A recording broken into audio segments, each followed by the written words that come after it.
স্কুলের একটি প্রোগ্রামে সবাই একসাথে আনন্দ করছে, কিন্তু তখন মাদিস্ত নামের একটি ছেলে একপাশে দাঁড়িয়ে নিজের মতো করে মজা করছিল।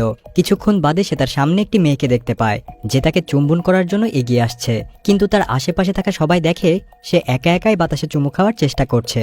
এক পর্যায়ে মাদিস্ত মাটিতে লুটিয়ে পড়ে, আর তা দেখে সেখানে থাকা সবাই হাসতে শুরু করে। তো এই মাদিস্ত নামের ছেলেটি মূলত ছোটবেলা থেকেই ভূত প্রেত আর মানুষের আত্মা দেখতে পেত, আর এতক্ষণ যে মেয়েটিকে সে তার সামনে দেখেছে সেও মূলত একটি ভূত ছিল। তবে এসব মাদিস্ত কখনোই বিশ্বাস করত না, সে ভাবত এটা হয়তো তার কল্পনা। তাই সে নিয়মিত সাইকাট্রিস্টের কাছে যেত।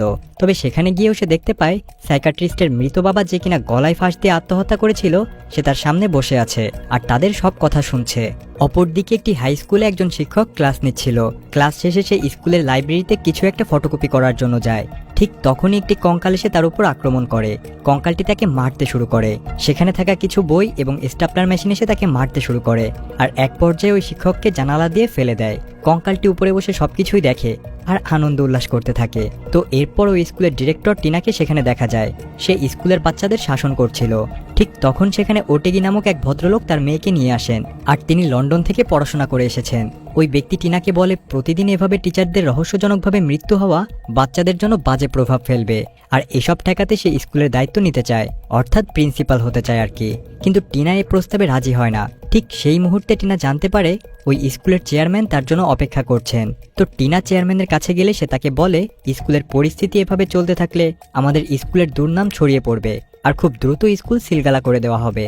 তখন ওটেগি সেই রুমে প্রবেশ করে আর চেয়ারম্যানকে বলে সে আজ থেকে টিনাকে হেল্প করবে, অর্থাৎ তার অ্যাসিস্ট্যান্ট হয়ে থাকবে। তখন আর কোনো উপায় না দেখে টিনা এই প্রস্তাব মেনে নিতে বাধ্য হয়। এরপর মাদিস্ত অর্থাৎ যে ব্যক্তি ভূত দেখতে পেত, সে টিনার স্কুলে টিচার হিসেবে জয়েন করার জন্য ভাইবা দিতে আসে।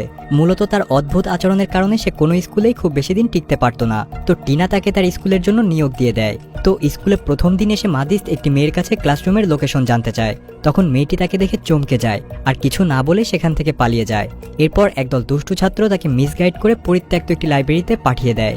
সেখানে মাদিস্ত কিছু অদ্ভুত শিক্ষার্থীদের দেখতে পায়, যারা তাকে ঠিক একইভাবে বই, খাতা, চেয়ার, স্ট্যাপলার আর কঙ্কাল দেখিয়ে ভয় দেখাতে চাচ্ছিল। আসলে তারা সবাই ভূত ছিল এবং তারা তখনও জানতো না যে মাদিস্ত তাদেরকে দেখতে পাচ্ছে। তারা মাদিস্তকে ভয় দেখানোর জন্য অনেক চেষ্টা করে, তবে কিছুক্ষণের মধ্যেই বুঝে যায় যে মাদিস্ত তাদেরকে দেখতে পাচ্ছে। তো এসব দেখে মাদিস্ত দৌড়ে অফিস রুমে চলে আসে আর টিনাকে বলে সে আর এই স্কুলে কাজ করতে চায় না। তখন হঠাৎই সেখানে মাদিস্ত ওই 5 জন ছাত্রের ছবি দেখতে পায়, যারা এতক্ষণ তাকে লাইব্রেরি রুমে ডিস্টার্ব করছিল, আর সেখানে লেখা ছিল তারা সবাই অনেক বছর আগেই মারা গিয়েছে। এরপর টিনা আর ওই স্টুডেন্টরা মিলে মাদিস্তের পেছনে দৌড়াতে থাকে, কিন্তু সে কোনো মতে সেখান থেকে পালিয়ে চলে আসে। ওই দিনই টিনা মাদিস্তের বাড়িতে গিয়ে পৌঁছায় আর তাকে বলে সে কেন ভয় পেয়ে পালিয়ে এসেছে এবং সবকিছু তার কাছে খুলে বলতে বলে। মাদিস্ত তখন টিনার সাথেই স্কুলে যায় আর ওই 5 জন ছাত্রের ছবি দেখিয়ে তাকে সবকিছু খুলে বলে। তখন মাদিস্ত বলে তাদের মধ্যে মারিভি নামের একটি মেয়ে প্রেগনেন্ট ছিল। এটা শুনে টিনা বলে ওই মেয়েটি যখন মারা গিয়েছিল তখন সে সত্যিই প্রেগনেন্ট ছিল। সেই সাথে আরও বলে এরা 5 জন বন্ধু ছিল এবং একই স্কুলে পড়াশোনা করত, আর ক্রিসমাস পার্টিতে স্কুলের একটি পুরানো লাইব্রেরিতে আগুন লেগে যাওয়ায় তারা সেখানে মারা যায়। অন্যদিকে স্কুলের কিছু ছাত্রছাত্রী একটি অন্ধকার কক্ষে বসে ভূতের সাথে যোগাযোগ করার চেষ্টা করছিল, আর তাদের নেতৃত্ব দিচ্ছিল এলসা নামের একটি মেয়ে, যে কিনা এসব ভূত প্রেত বিষয়ে খুবই ইন্টারেস্ট ছিল। তো অনেকক্ষণ চেষ্টার পর স্কুলে থাকা সেই ভূত শিক্ষার্থীরা সেখানে হাজির হয় আর সবাইকে ভয় দেখায়। তবে সবাই ভয় পেয়ে পালিয়ে গেলেও এলসা সেখানে ঠায় বসে থাকে, কারণ এসবে সে একদমই ভয় পায় না। তখন সে সেখানে থাকা জর্জ নামের একটি ভূতের সাথে এক বিশেষ প্রক্রিয়ায় কথা বলতে শুরু করে। এদিকে টিনা তখন মাদিস্তকে বলছিল সে যেহেতু ভূতগুলোকে দেখতে পায় তাই সে যেন তাদেরকে এই স্কুল ছেড়ে চলে যেতে বলে। মাদিস্ত টিনাকে পছন্দ করে ফেলেছে, তাই সে তাকে সাহায্য করতে রাজি হয়ে যায়। তো এরপর মাদিস্ত খুশি মনে বাড়িতে যায় আর পরের দিন স্কুলে সে সোজা ওই লাইব্রেরিতে প্রবেশ করে। তারপর ভূত স্টুডেন্টদের সাথে সাক্ষাৎ করে, কেউ তাদেরকে দেখতে পাচ্ছে এবং তাদের সাথে কথা বলছে। এটা দেখে ওই ভূতগুলো খুবই খুশি হয় আর মাদিস্তকে জড়িয়ে ধরে। তো তখন মাদিস্ত তাদেরকে বলে তোমরা এই স্কুল ছেড়ে চলে যাও। ভূতগুলো তখন তার কথা কানে না নিয়ে তার সাথে দুষ্টামি করতে শুরু করে। এরপর সে আবারও তার সাইকাট্রিস্টের কাছে যায়। তখন সেখানে থাকা ওই সাইকাট্রিস্টের ভূত বাবা তাকে বলে মানুষের কোনো অপূর্ণতা থেকেই সে মৃত্যুর পর ভূত হয়ে যায়। সে আরো বলে ওই বাচ্চাগুলো হয়তো গ্র্যাজুয়েশন কমপ্লিট করতে পারলেই এখান থেকে মুক্তি পাবে, তাই সে ঠিক করে ওই 5 জনকে গ্র্যাজুয়েট বানাবে। পরদিন মাদিস্ত ওই 5 জন শিক্ষার্থীকে সবকিছু খুলে বলে, তাদেরকে বলে এখান থেকে বের হতে হলে তাদেরকে গ্র্যাজুয়েশন কমপ্লিট করতে হবে। তো ছেলেগুলো তখনও কনফিউশনে থাকে আর মাদিসকে ধরে নিয়ে একটি গাছের সাথে মারতে থাকে। তো যাই হোক, এরপর আস্তে আস্তে ড্যানি বাদে সবাই ক্লাস করতে শুরু করে। আর ড্যানি তাদের ফ্রেন্ড সার্কেলের সবচেয়ে বদমেজাজি একটা ছেলে। তো মাদিস আস্তে আস্তে এই ভূত স্টুডেন্টদের মন জয় করতে শুরু করে। সে তাদেরকে দেখায় তারা মারা যাওয়ার পর পৃথিবী কতটা বদলে গিয়েছে। সেই সাথে পড়াশোনার পাশাপাশি খেলাধুলা আর গান বাজনা দিয়ে তাদের সাথে সময় কাটাতে থাকে। একদিন স্কুলের একটি প্রোগ্রামে সবাই অডিটোরিয়ামে গান করছিল, আর সেখানে ওই ভূত স্টুডেন্টরাও গিয়ে পৌঁছায়। তখন তাদের মধ্যে অ্যাঞ্জেলা নামের মেয়েটি বলে তার গান গাওয়ার খুব শখ, আর এটা শুনে ড্যানি তখন তাকে স্টেজে উঠে গান গাইতে বলে। এদিকে অ্যাঞ্জেলা মাইক্রোফোন হাতে নিয়ে গান গাইতে শুরু করলে ড্যানি ভলিউম অতিরিক্ত বাড়িয়ে দেয়, আর ওই ভুতুরে শব্দ শুনে সেখানে থাকা সবাই ভয়ে দৌড়ে পালিয়ে যায়। আর বেচারি অ্যাঞ্জেলা তখন দুঃখ পেয়ে সেখানেই দাঁড়িয়ে থাকে। প্রোগ্রাম শেষে জর্জি আর ড্যানি দুজনের মাঝে অনেক কথা কাটাকাটি হয়। জর্জি জিজ্ঞাসা করে কেন ড্যানি তার বন্ধুদের সাথে এমন করছে। জবাবে ড্যানি বলে প্রফেসর মাদিস তাদের সাথে অভিনয় করছে আর তাদেরকে বোকা বানাচ্ছে, কিন্তু জর্জ কথা বিশ্বাস করে না। সে বলে প্রফেসর একজন ভালো মানুষ আর সে তাদের সাহায্য করতে চায়। তো এটা শুনে ড্যানি ভীষণ রেগে যায় আর সেখানে থাকা সব সাধারণ স্টুডেন্টদেরকে ভয় দেখাতে শুরু করে। তো এরপর চারজন মিলে স্কুলের ওই পুরনো লাইব্রেরিতে ক্লাস করতে শুরু করে, আর বেচারা ড্যানি একা হয়ে যায়। তাই আর থাকতে না পেরে সে তাদের সাথে ক্লাসে যুক্ত হয়। তখন হঠাৎ সেখানে টিনা চলে আসে আর মাদিসকে ডেকে নিয়ে বলে কিছুদিনের মধ্যেই স্কুলের একটি প্রোগ্রামে স্কুলের চেয়ারম্যান আসবেন, আর তখনও যদি স্কুলের এই ভূতের পরিস্থিতি ঠিক না হয় তাহলে এই স্কুলটিকে সিলগালা করে দিয়ে চিরদিনের মতো বন্ধ করে দেওয়া হবে। জবাবে মাদিস টিনাকে আশ্বাস দিয়ে বলে তার আগেই সেই ভূতগুলোকে গ্র্যাজুয়েশন কমপ্লিট করে দেবে। এরপর মাদিস তাদের সবাইকে ফাইনাল পরীক্ষার জন্য প্রস্তুত করতে শুরু করে। ভূতগুলোও খুব মনোযোগের সাথে ক্লাস করতে শুরু করে। এদিকে জর্জ এবং এলসার সম্পর্ক আরো গভীর হতে থাকে। তারা এখন একে অপরের সাথে মোবাইলে টাইপ করে কথা বলে। একদিন এলসা জানায় সে খুব দ্রুত আত্মহত্যা করবে যাতে সে জর্জের কাছে চিরদিনের মতো চলে আসতে পারে। এ কথা শুনে জর্জ হতবাক হয়ে যায় আর উত্তরে কি বলবে সে নিজেও বুঝে উঠতে পারে না। তো ধীরে ধীরে তাদের পরীক্ষার দিনও চলে আসে। মাদিস প্রশ্ন বন্টন করে তাদের পরীক্ষা নেওয়া শুরু করে। তারা কোনোরকম নকল করে আর দেখাদেখি করে পরীক্ষা শেষ করে। তো এবার রেজাল্ট ঘোষণার পালা। মাদিস জানায় তারা সবাই পাশ করে গিয়েছে।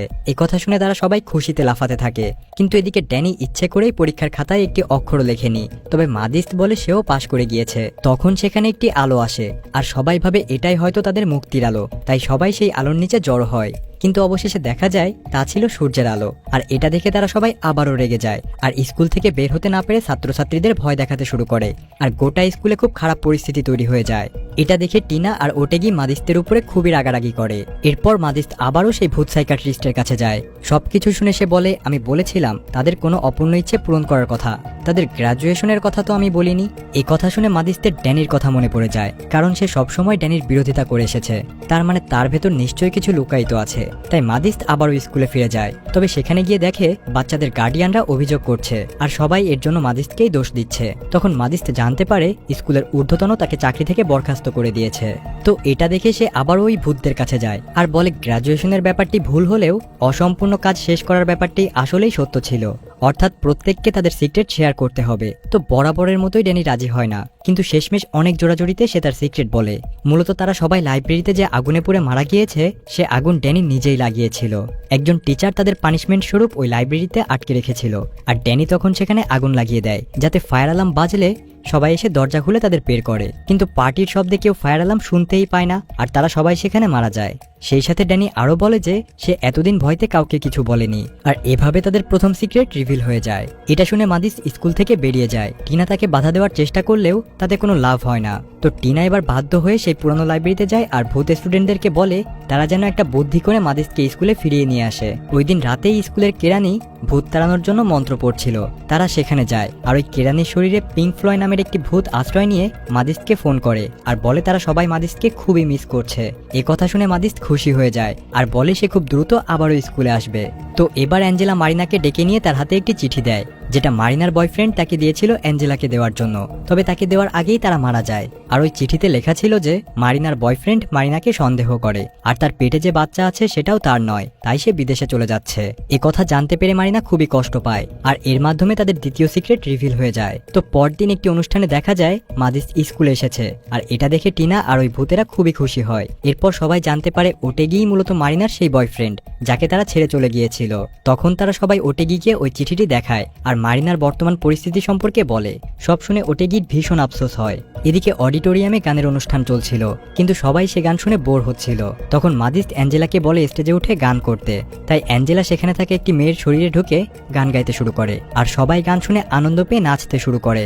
আর এরই মাধ্যমে অ্যাঞ্জেলার স্টেজ পারফরমেন্স করার অপূর্ণ ইচ্ছাটাও পূরণ হয়ে যায়। তখন ওটেগি সেখানে আসে আর তাকে সরিয়ে দিয়ে ওই স্কুলের চেয়ারম্যানকে উদ্দেশ্য করে বলে ওটেগি স্কুলের প্রিন্সিপাল হতে চায়। তখন ড্যানি তার শরীরে ভর করে তাকে সবার সামনে খুব লজ্জার পরিস্থিতিতে ফেলে দেয়। তখন টিনা সেখানে এসে পরিস্থিতি সামলে নেয়। এদিকে বাইরে সবাই অ্যাঞ্জেলার গানের প্রশংসা করতে থাকে। তখন ড্যানি সেখানে আসে আর সবার কাছে ক্ষমা চায়। তখন তারা সবাই আবারও এক হয়ে যায়। তখন হঠাৎ জর্জের মনে পড়ে যায় এলসার কথা। সে সুইমিং পুলে গিয়ে দেখে এলসা আত্মহত্যা করার জন্য পানিতে লাফ দিয়েছে। সে তাকে উপরে উঠিয়ে নিয়ে আসে, আর তখন এলসার আত্মা বেরিয়ে এসে জর্জকে বলে খুব দ্রুত তারা এক হয়ে যাবে। এই কথা শুনে জর্জ বলে এলসার এরকম করা একদমই উচিত হয়নি, কারণ একদিন না একদিন তারা ঠিকই এক হবে। তখন মাদিস সেখানে এসে এলসার হার্ট পাম্প করে আর তাকে বাঁচিয়ে নেয়, আর এর মাধ্যমে জর্জের অপূর্ণ ইচ্ছেটাও পূরণ হয়ে যায়। এবার বাকি থাকে শুধু পিঙ্ক ফ্লয়েড, আর সে বলে তার একটিমাত্র ইচ্ছে, সে মন ভরে পার্টি করতে চায়। তো সবাই তাকে স্কুলের পার্টিতে নিয়ে যায় আর সে মন ভরে আনন্দ করে।